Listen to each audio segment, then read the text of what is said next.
Sir अतिरिक्त पैसे के लिए सरकार इस सदन के सामने आई है, कोई बात नहीं सर, उस पर चर्चा होगी, लेकिन चर्चा दो और विषयों पे होनी चाहिए। पहला विषय कि वित्तीय वर्ष की शुरुआत में 40 लाख करोड़ का जो इतना भारी भरकम बजट इस सदन ने सरकार को सैंक्शन किया था, मंजूरी दी थी, उस 40 लाख करोड़ को खर्च करके सरकार ने क्या पाया?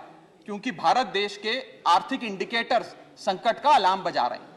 और दूसरा, आज से 2-3 महीने बाद यहां से 100 मीटर दूर नॉर्थ ब्लॉक में जहां आने वाले वित्तीय वर्ष का बजट बन रहा है, आज ये बहस मैं चाहूंगा आने वाले वित्तीय वर्ष के बजट की भी नींव रखे। और सर, मैं नया सदस्य हूं सदन का, एक सुझाव और देना चाहता हूं। हम सारे लोग बजट पे चर्चा उसी समय करते हैं जब बजट प्रस्तुत किया जाता है। हमें सदन में 2 बार बजट पे चर्चा करनी चाहिए। एक बार जब बजट प्रस्तुत हो और विंटर सेशन में 7-8 महीने बीतने के बाद कि उस बजट से देश को हासिल क्या हुआ, मिला क्या, कितनी नौकरियां मिली, क्या बेरोजगारी की दर है, कितनी महंगाई कम है। पहली बीमारी है सर बेरोजगारी। इस सरकार ने चुनावों से पहले वादा किया था, भारतीय जनता पार्टी ने वादा किया था कि हम 2 करोड़ नौकरियां हर वर्ष देंगे। सर नौकरियां तो नहीं आई, लेकिन इस वित्तीय वर्ष में बीजेपी की सरकार ने बेरोजगारी दर को 45 सालों में सर्वाधिक कर दिया। सर 45 ईयर हाई पे अनएम्प्लॉयमेंट रेट कर दिया।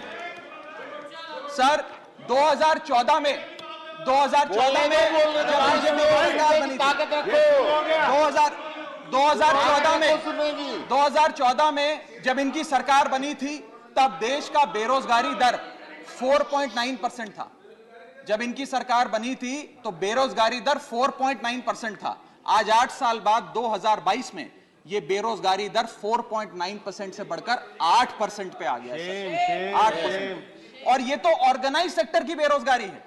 अनऑर्गेनाइज सेक्टर के जॉब लॉसेस, एमएसएमई के कारखाने कितने बंद हो गए, उनका घर बिक गया, कारखाने बंद हो गए, उसका तो हिसाब ही सरकार के पास नहीं है।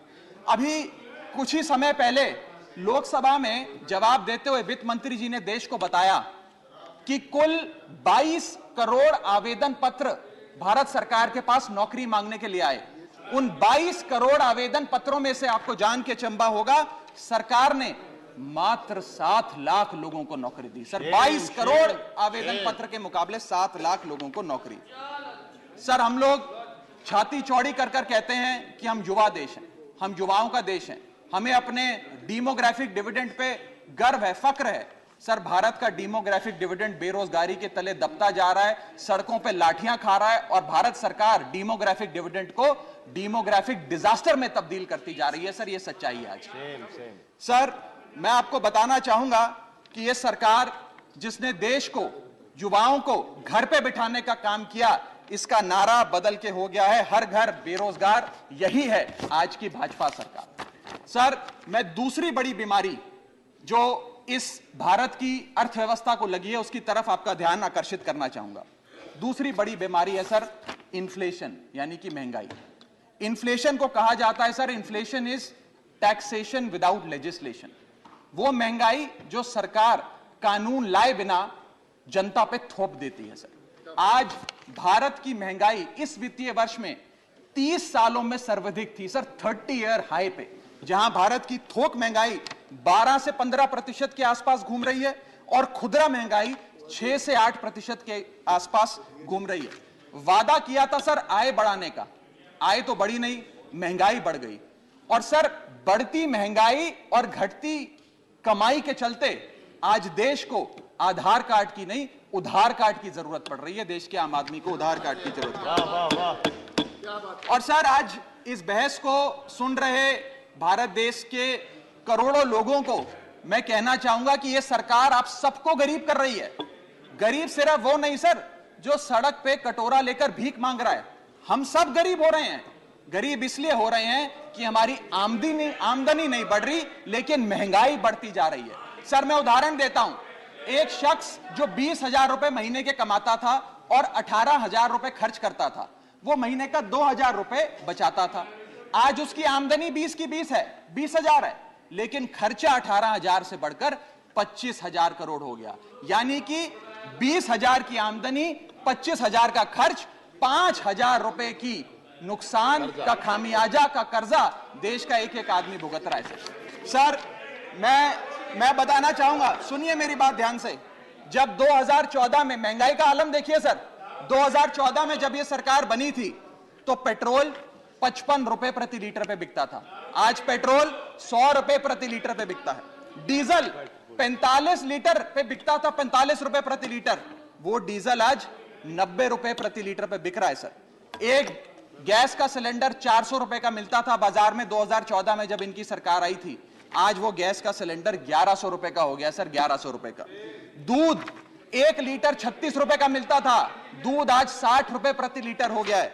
और सर सीएनजी 40 रुपए प्रति यूनिट प्रति केजी मिला करती थी, आज वो सीएनजी 80 रुपए प्रति यूनिट मिलती है सर। इस देश में जब प्याज के दाम 100 रुपए प्रति केजी के ऊपर हो गए और इस सदन में हंगामा हुआ तो माननीय वित्त मंत्री जी ने कहा कि मैं प्याज नहीं खाती, तो मुझे उनके भाव से, प्याज की कीमतों से कुछ लेना देना नहीं है। ये मेरा विश्वास है सर कि माननीय वित्त मंत्री जी आटा, चावल, दाल, दूध, दही, पनीर तो अवश्य खाती होंगी, क्योंकि इन सब के भाव बढ़ गए। जीएसटी लगा लगा के इन्होंने देश की थालीनॉमिक्स, फूड इन्फ्लेशन को बिगाड़ दिया। आटा, दाल, चावल, दूध, दही सबके रेट आज स्काई रॉकेटिंग है सर, आसमान छू रहे हैं। और भारत की फूड इन्फ्लेशन 10% से लेकर 17% के बीच पूरे वित्तीय वर्ष में मंडरा रही है। ये हालात हैं सर भारत की थालीनॉमिक्स की। मैं बताना चाहूंगा सर कि इस सरकार ने अमीरों को अमीर और गरीबों को गरीब करने का काम किया। पर कैपिटा इनकम किसी भी देश की आर्थिक स्वास्थ्य का एक बहुत बड़ा इंडिकेटर होता है।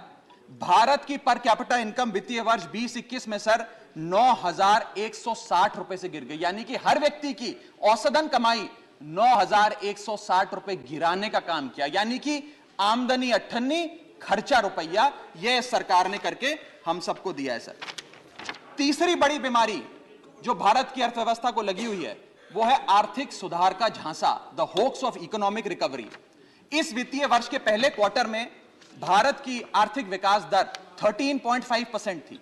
दूसरा क्वार्टर आते आते, जिसे फेस्टिवल क्वार्टर कहते हैं, जिसमें बड़े बड़े त्योहार आते हैं, जिसमें खपत भी बढ़ती है, उत्पादन भी बढ़ता है, मांग भी बढ़ती है, उस क्वार्टर में आर्थिक विकास दर 13.5% क्वार्टर 1 के मुकाबले गिरकर 6.3% पे आ गई सर, यानी कि आधी हो गई।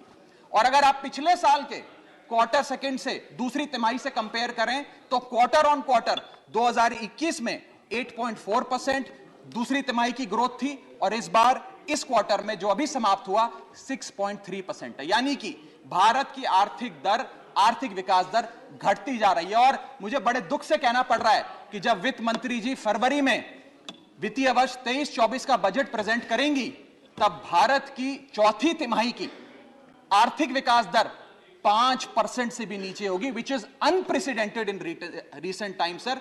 यह भारत की इकोनॉमिक ग्रोथ की हालत है। और यह वर्ष तो जो बीत गया, इस वर्ष तो आपने आर्थिक जो विकास दर था उसकी ऐसी तैसी कर दी। अगले साल के आर्थिक विकास दर के आंकड़े सुनिए। सरकार चाहती है हम 8% पे आगे बढ़ें। वर्ल्ड बैंक कहता है वित्तीय वर्ष 23-24 में हम मात्र 6% पे ग्रो करेंगे। क्रिसिल कहता है हम 6% पे ग्रो करेंगे। ओईसीडी कहता है हम 5.7% पे ग्रो करेंगे। गोल्डमैन सैक्स कहता है हम 5.3% पे ग्रो करेंगे। और आईएमएफ कहता है हम 5.1% पे ग्रो करेंगे। यानी कि भारत की अर्थव्यवस्था में ऊपर जाने की बजाय हमारी व्यवस्था नीचे आ रही है सर। चौथी और एक बड़ी बीमारी जो भारत की अर्थव्यवस्था को लगी है वो है द डेट क्राइसिस। भारत सरकार की देनदारी, भारत सरकार पे चढ़ा बहुत बड़ा कर्ज। सर 1947 से लेकर 2014 तक, यानी कि इन 67 सालों में कई पार्टियों की सरकारें रहीं, केंद्र में कई पार्टियों ने शासन किया। इन 67 सालों में तमाम पार्टियों की सरकारों ने मिलकर कुल कर्जा 55 लाख करोड़ का लिया था। और बीते 8 सालों में 2014 से 2022 में इस बीजेपी की सरकार ने कुल कर्जा 85 लाख करोड़ रुपए लिया। यानी कि एक तरफ 67 सालों का, बीते 67 सालों का 55 लाख करोड़ का कर्जा, और इस सरकार ने अकेले 8 सालों में 85 लाख करोड़ रुपए का कर्जा ले लिया। मैं पूछना चाहता हूं इनसे कि ये तो मुफ्त की रेवड़ी भी नहीं बांटते, ये तो मुफ्त की रेवड़ी में भी विश्वास नहीं रखते, तो फिर इनका कर्जा इतना कैसे बढ़ता जा रहा है? ये पैसा जा कहां रहा है, किसकी जेब में जा रहा है? सर 2014 में जब भाजपा की सरकार बनी तो government debt to GDP ratio 40% था, मात्र 40%। आज government debt to GDP ratio इस देश में 90% छू रहा है सर, 90%। और इस देश की डेट की स्थिति बढ़ाकर 1,55,000 करोड़ का 1,55,000 करोड़ का कुल कर्जा इस देश ने लिया सर। पांचवी बीमारी जो भारत की अर्थव्यवस्था को लगी हुई है, पांचवा बड़ा रोग, किसानों का संकट। सर मैं बताना चाहूंगा कि बड़े बड़े उद्योगपतियों के, अपने दोस्तों के बड़े बड़े लोन्स इन लोगों ने माफ कर दिए, लेकिन भारत देश के किसान की जो कर्जा था, जो डेट था, वो पिछले 8 सालों में 53% बढ़ा है, कम नहीं हुआ सर, 53% इंक्रीज हुआ है, जिसके चलते आज एवरेज फार्मर डेट पर फार्मर डेट इस देश की 74,000 रुपए, यानी कि 74,000 रुपए का कर्जा आज देश के हर किसान के सर पर है सर। अगर किसान अपना कर्ज का भुगतान नहीं करता तो उसके नाम के नोटिस चिपकाकर किसान की बदनामी करती है यह सरकार, और बड़े बड़े उद्योगपति जो लाखों करोड़ रुपए डकार गए उन्हें बिजनेस क्लास में बिठा के देश से रवाना करती है सर ये सरकार। सर आज हमारा देश का अन्नदाता, देश का किसान जो हमारा पेट भरता है, जो हमें खाना देता है सर, आज वो जहर खाने को मजबूर हो गया है। एनसीआरबी का डेटा बताता है कि वित्तीय वर्ष 21-22 में 10,851 किसानों ने आत्महत्या करी। यानी कि इस देश में औसत रोज के 30 किसान आत्महत्याओं की आती है, 30 किसान रोज इस देश में आत्महत्या कर रहे हैं। हम आजादी का अमृत महोत्सव मना रहे हैं and 30 farmers per day in this country commit suicide sir. मैं अपने ट्रेजरी बेंचेस पे बैठे मित्रों को यह भी कहना चाहूंगा कि किसान भोला है, भुलक्कड़ नहीं है। वो ये नहीं भूला कि 1 साल आपने उसे खुले आसमान में सड़कों पे आंदोलन करने के लिए उतारा था, जिसमें 800 से ज्यादा किसानों की शहादत हुई सर। और सर किसानों के बारे में मैं एक आपको बड़ी महत्वपूर्ण जानकारी देना चाहता हूं। किसानों की आय दुगनी करने का वादा सरकार ने किया था कि हम बढ़ाएंगे और दुगनी करेंगे। आय दुगनी करना तो छोड़ दीजिए, स्टैंडिंग कमेटी ऑन एग्रीकल्चर की रिपोर्ट बताती है कि 4 से ज्यादा राज्यों में आय बढ़ाना तो दूर, 30% किसानों की आय घट गई सर, बढ़ाना तो दूर की बात।